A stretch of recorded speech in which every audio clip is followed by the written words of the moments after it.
এই যে আজকে আপনাদের এখানে আসলাম, কেন এসেছি জানেন তো? কেন বলেন তো?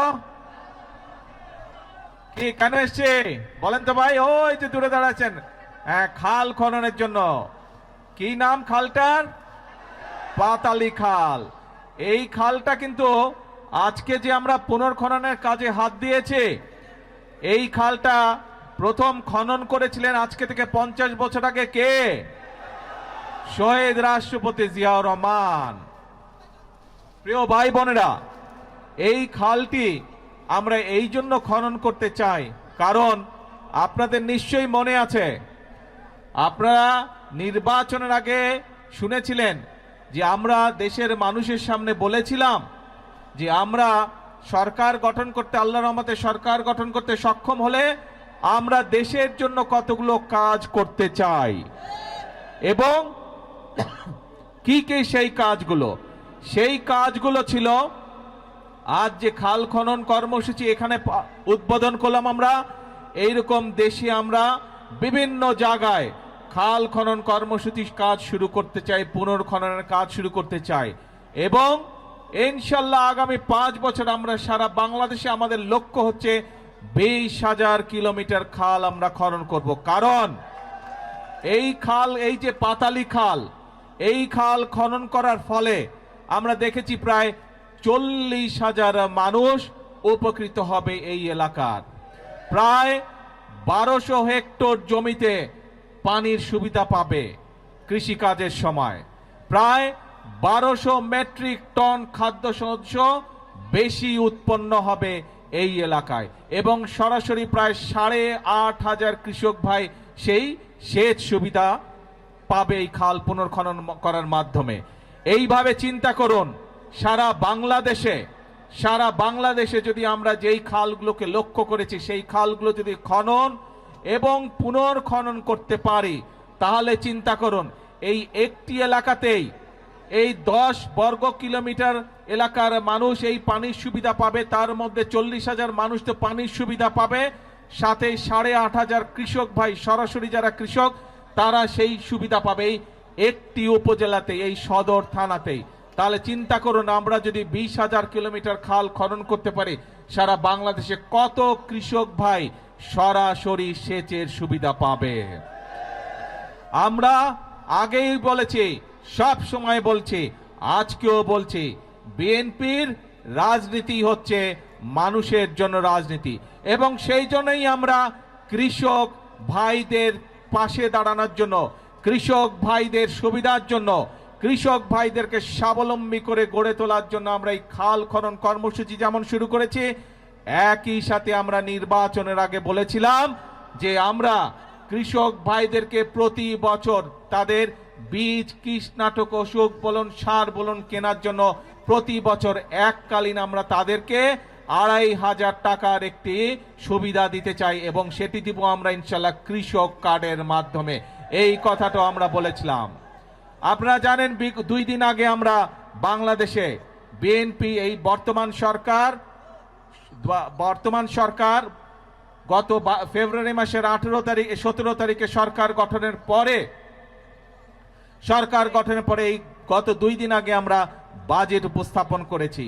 সেই বাজেটে আমরা কৃষকদের জন্য, কৃষক ভাইদের জন্য আমরা বরাদ্দ রেখেছি, এবং ইনশাল্লাহ আগামী জুলাই মাস থেকে শুরু করে পর্যায়ক্রমিকভাবে আগামী 1 বছরের ভিতরে আমরা বাংলাদেশের প্রতিটি উপজেলায় 8 থেকে প্রায় 10,000 কৃষক ভাইদের কাছে আমরা এই কৃষক কার্ডের সুবিধা পৌঁছে দিতে সক্ষম হব ইনশাল্লাহ।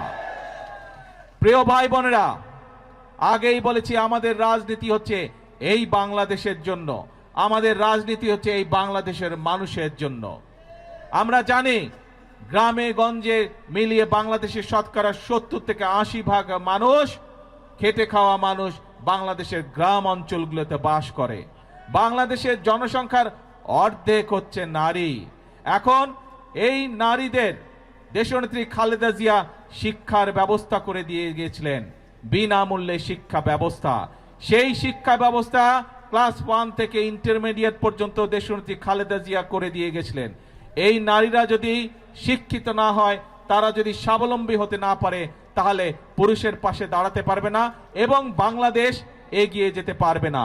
সেই জন্য এই নারীদের শিক্ষা ব্যবস্থা তারা যাতে আরো শিক্ষার সুযোগ পায়, সেই জন্য স্নাতক পর্যন্ত বা ডিগ্রি পর্যন্ত আমরা এই বর্তমান সরকার মেয়েদের শিক্ষা ব্যবস্থা ফ্রি করার ঘোষণা দিয়েছে।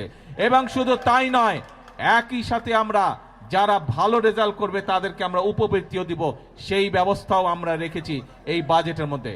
এবং একই সাথে এই যে বাংলাদেশের শতকরা 70% মানুষ, অন্তত 70% মানুষ যে গ্রামে বসবাস করে, এই গ্রামের পরিবারগুলোকে স্বাবলম্বী করে গড়ে তোলার জন্য আমরা মায়েদের হাতে ফ্যামিলি কার্ড তুলে দেবার ঘোষণা দিয়েছি। এবং যেমন স্বরাষ্ট্রমন্ত্রী এখানে একটু আগে বলেছেন যে ভোটের দাগ শুকানোর আগেই আমরা আমাদের যে প্রতিশ্রুতি দিয়েছিলাম নির্বাচনের আগে, সেই প্রতিশ্রুতি পালনের কাজ শুরু করেছি। আপনাদের নিশ্চয়ই মনে আছে, কালি শুকানোর আগেই আমরা ফ্যামিলি কার্ড দেওয়ার কাজ শুরু করেছি। এই সেই ভোটের কালি শুকানোর আগে আমরা কৃষক কার্ড দেওয়া শুরু করেছি। ভোটের কালি শুকানোর আগে আমরা খাল খননের কাজ শুরু করেছি। ঠিক যেভাবে ফ্যামিলি কার্ডের কাজ শুরু করেছি, ইনশাল্লাহ আগামী 1 বছরের মধ্যে বাংলাদেশের প্রতিটি উপজেলায় আমরা চেষ্টা করছি প্রত্যেক উপজেলা 8 থেকে 10,000 মায়ের হাতে আমরা এই ফ্যামিলি কার্ডের সুবিধা তুলে দিব। প্রিয় ভাই বোনেরা, আপনারা দেখেছেন যে বাজেট ঘোষিত হয়েছে 2 দিন আগে, সেখানে আমরা বলেছি আমরা এই দেশের মানুষের চিকিৎসার ব্যবস্থা ঘরে ঘরে পৌঁছে দিতে চাই। মানুষ যাতে চিকিৎসা সুবিধা পায়, মানুষ যাতে স্বল্প মূল্যে ওষুধ পেতে পারে, তার জন্য আমরা ব্যবস্থা গ্রহণ করছি। এবং সেই জন্যই অনেকগুলো চিকিৎসা ব্যবস্থার অনেকগুলোর উপরে আগের সরকারগুলো ট্যাক্স রেখে গিয়েছিল, ভ্যাট দিয়ে গিয়েছিল, আমরা সেই ট্যাক্সগুলো আমরা উঠিয়ে নিয়েছি। তার ফলে আগে একজন হার্টের রোগী সে যদি স্টেন্টিং করত, তাহলে তার যেখানে প্রায় 1.25 লক্ষ টাকার মতন খরচ হতো, সেই টাকা এই ট্যাক্স উঠায় নেবার পরে আগামী জুলাই মাস পর থেকে ইনশাল্লাহ সেটি প্রায় অর্ধেকে নেমে আসবে। শুধু তাই নয়, অনেক মানুষ, বাংলাদেশের অনেক মানুষ কিডনি ডায়ালিসিস রোগী আছে, কিডনি ডায়ালিসিস করতে হয়, সেই ডায়ালিসিসের যে ওষুধ আসে সেটিরও ট্যাক্স তুলে নেওয়া হচ্ছে। তার ফলে এখন প্রায় 800 থেকে 8,000 টাকা পর্যন্ত প্রত্যেকটি রোগীর প্রত্যেকটি ডায়ালিসিসের ক্ষেত্রে খরচ কমে আসবে। প্রিয় ভাই বোনেরা, এই কাজগুলো করার উদ্দেশ্য এবং কাজগুলো করার লক্ষ্য একটি কি সেই লক্ষ্য? সেই লক্ষ্য হচ্ছে দেশের মানুষ যাতে একটু ভালো থাকতে পারে। আজকে সকালবেলায় আসার সময় যখন আমি প্লেনে করে এই কক্সবাজার আসছিলাম, তখন আমি প্লেনে বসে বসে পত্রিকাগুলো দেখছিলাম যে কি কি সংবাদ করেছে। অনেকগুলো পত্রিকাতে আমি দেখলাম, পত্রিকাগুলো নিউজ করেছে প্রতিবার বাজেটের সময় নিত্য প্রয়োজনীয় জিনিসের মূল্য পরের দিনই বৃদ্ধি পায়। আল্লাহর রহমতে আলহামদুলিল্লাহ, শুকুর আলহামদুলিল্লাহ, এইবার বাজেট দেওয়ার পরে এখন পর্যন্ত কোনো জিনিসের দাম বৃদ্ধি পায়নি। কারণ চাল, ডাল, তেল, নুন সব প্রয়োজনীয় যে জিনিসগুলো আছে তার উপরে যে সকল ট্যাক্স ছিল, বর্তমান সরকার এই 2 দিন আগের বাজেটে 60টি পণ্যের উপর থেকে ট্যাক্স তুলে নিয়েছে, যাতে করে নিত্য প্রয়োজনীয় জিনিসের দাম না বাড়ে। প্রিয় ভাই বোনেরা, কারণ উদ্দেশ্য একটি, লক্ষ্য একটি, দেশের মানুষ যাতে ভালো থাকতে পারে। কিন্তু প্রিয় ভাই বোনেরা, আমরা যেমন মানুষের নিত্য প্রয়োজনীয় জিনিসের, ওষুধ, বিভিন্ন চিকিৎসার বিষয়ের ট্যাক্স কমিয়ে দিয়েছি যাতে সেগুলোর দাম কমে যায়, যাতে মানুষ স্বস্তিতে থাকতে পারে। আমরা ট্যাক্স বাড়িয়েছি কিসে? আমরা ট্যাক্স বাড়িয়েছি মদের উপরে। আমরা ট্যাক্স বাড়িয়েছি কিসে? আমরা ট্যাক্স বাড়িয়েছি সিগারেটের উপরে, যা মানুষের জন্য ক্ষতিকারক। কিন্তু আমরা সামাজিক মাধ্যম সহ বিভিন্ন নিউজের মধ্যে দেখলাম একটি খবর। সেই খবর? বিরোধী দল দেখলাম বলছে যে এই বাজেট তারা মানে না, গণবিরোধী বাজেট মানে না। প্রিয় ভাই বোনেরা, আপনাদের কাছে আমার প্রশ্ন, দাঁড়াও, প্রিয় ভাই বোনেরা, আপনাদের কাছে আমি প্রশ্ন রেখে যেতে চাই, যেই বাজেটে ট্যাক্স কমানো হয় সেই বাজেটও বিরোধী দল মানে না। যেই বাজেটে মদের দাম বাড়ানো হয়, যেই বাজেটে সিগারেটের দাম বাড়ানো হয়, সেই বাজেটও বিরোধী দলের পছন্দ নয়। তাহলে এবার বিরোধী দলের উদ্দেশ্য বুঝতে পেরেছেন, লক্ষ্য বুঝতে পেরেছেন। তাদের লক্ষ্য বা উদ্দেশ্য দেশের মানুষের পাশে দাঁড়ানো নয়, তাদের উদ্দেশ্য একটাই, তাদের লক্ষ্য একটাই, সেটা হচ্ছে দেশের মধ্যে একটি অস্থিতিশীলতা, অশান্তি তৈরি করা, মানুষকে বিভ্রান্ত করা। প্রিয় ভাই বোনেরা, আমরা আরেকটি বিষয় এখানে বাজেটের মধ্যে উল্লেখ করেছি।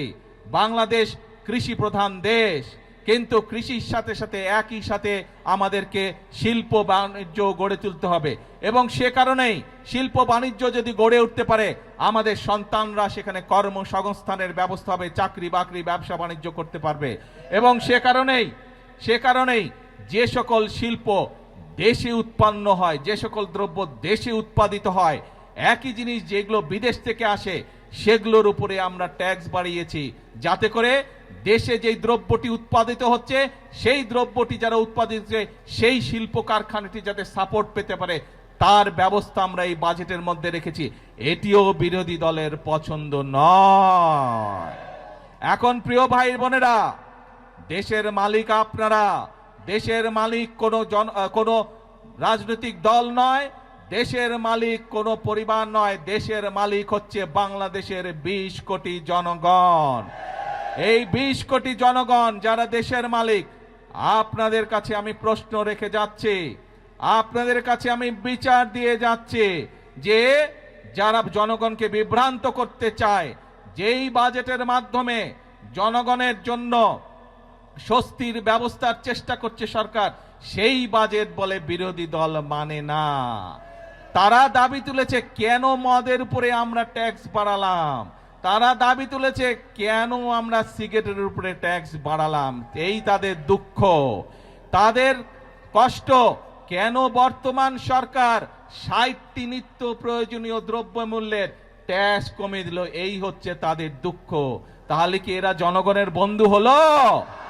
জনগণের বন্ধু তারা হলো না। প্রিয় ভাই বোনেরা, আজ সময় এসেছে কারা জনগণের বন্ধু এবং কারা জনগণের বন্ধু নয় এইটি সঠিকভাবে নির্ণয় করতে হবে।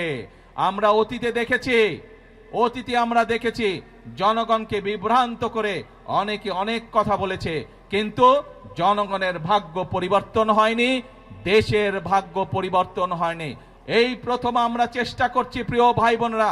বিএনপি যেমন অতীতেও চেষ্টা করেছে, আপনারাই বলেছেন এইখানে শহীদ জিয়া খাল খনন করেছিলেন, দেশনেত্রী খাল খনন করেছিলেন, বৃক্ষরোপণ করেছিলেন।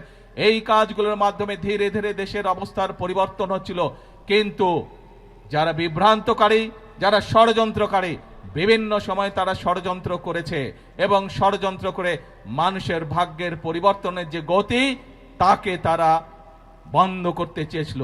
দেশের ভাগ্যের পরিবর্তনের যে গতি তাকে তারা বন্ধ করতে চেয়েছিল। বিগত 12 তারিখের নির্বাচনে বাংলাদেশের মানুষ